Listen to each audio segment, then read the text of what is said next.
Assalamualaikum warahmatullahi wabarakatuh.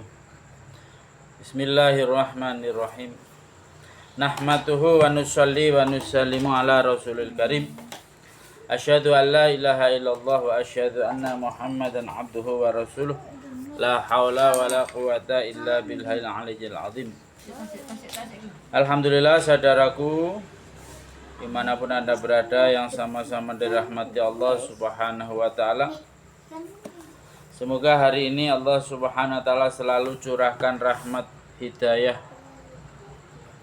maghfirah, sehingga hari ini kita selalu bisa beraktivitas dan selalu istiqomah dalam taat kepada Allah Subhanahu wa ta'ala, sehingga kita di akhir hayat mampu membawa kalimah la ilaha illallah Muhammadur Rasulullah, sehingga kita dikembalikan ke rumah kita yang asli, yaitu surganya Allah Subhanahu wa ta'ala.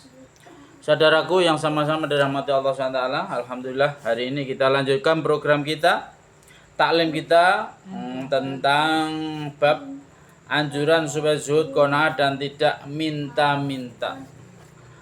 Hari ini kita membaca yakni tanda-tanda ulama akhirat yang keenam.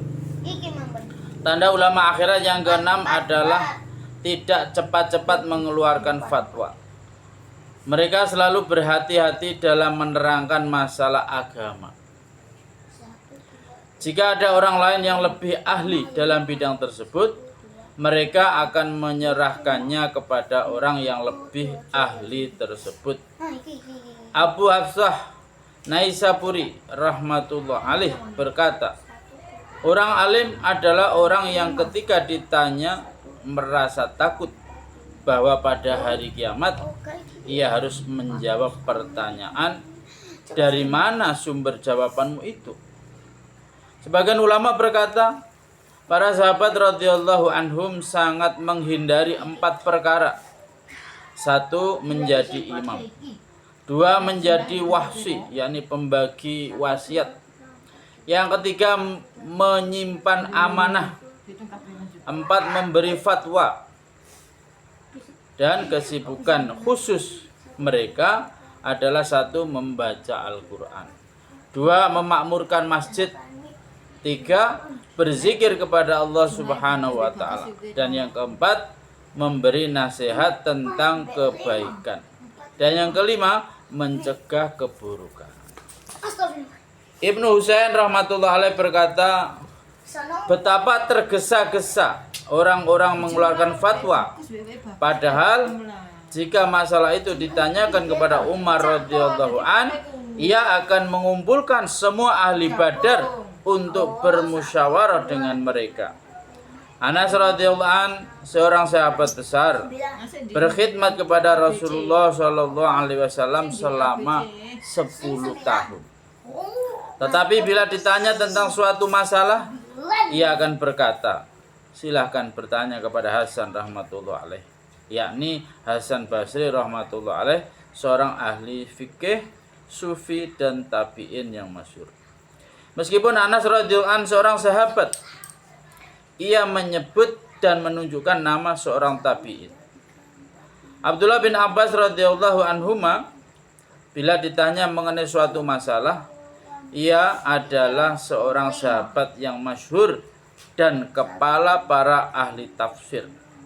Ia akan menjawab, bertanyalah kepada Jabir bin Zaid rahmatullah alaih, seorang ahli fatwa dari kalangan tabi'in.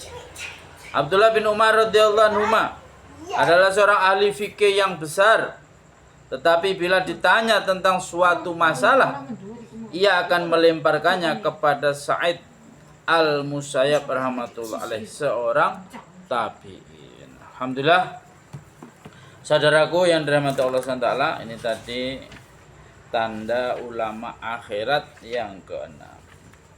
Kemarin yang ke-7, insyaallah hari besok kita lanjutkan tanda ulama yang nomor 5. Tuan-tuan dimata Allah SWT, semoga kita selalu diistiqomahkan oleh Allah untuk mentaati, mencintai, belajar takut kepada Allah SWT, sehingga hari demi hari kita semakin dekat pada Allah, hari demi hari kita semakin dicintai oleh Allah Subhanahu wa taala. Saudaraku yang dirahmati Allah SWT, maka pentingnya perkara ini kita selalu berusaha dan berdoa minta istiqomahkan oleh Allah SWT ketaatan. Untuk sempurna majelis kita tutup doa para majelis. Subhanallah bihamdihi, subhanakallahumma bihamdika, asyhadu an la ilaha illa anta, astaghfiruka wa atubu ilaik. Wassalamualaikum warahmatullahi wabarakatuh.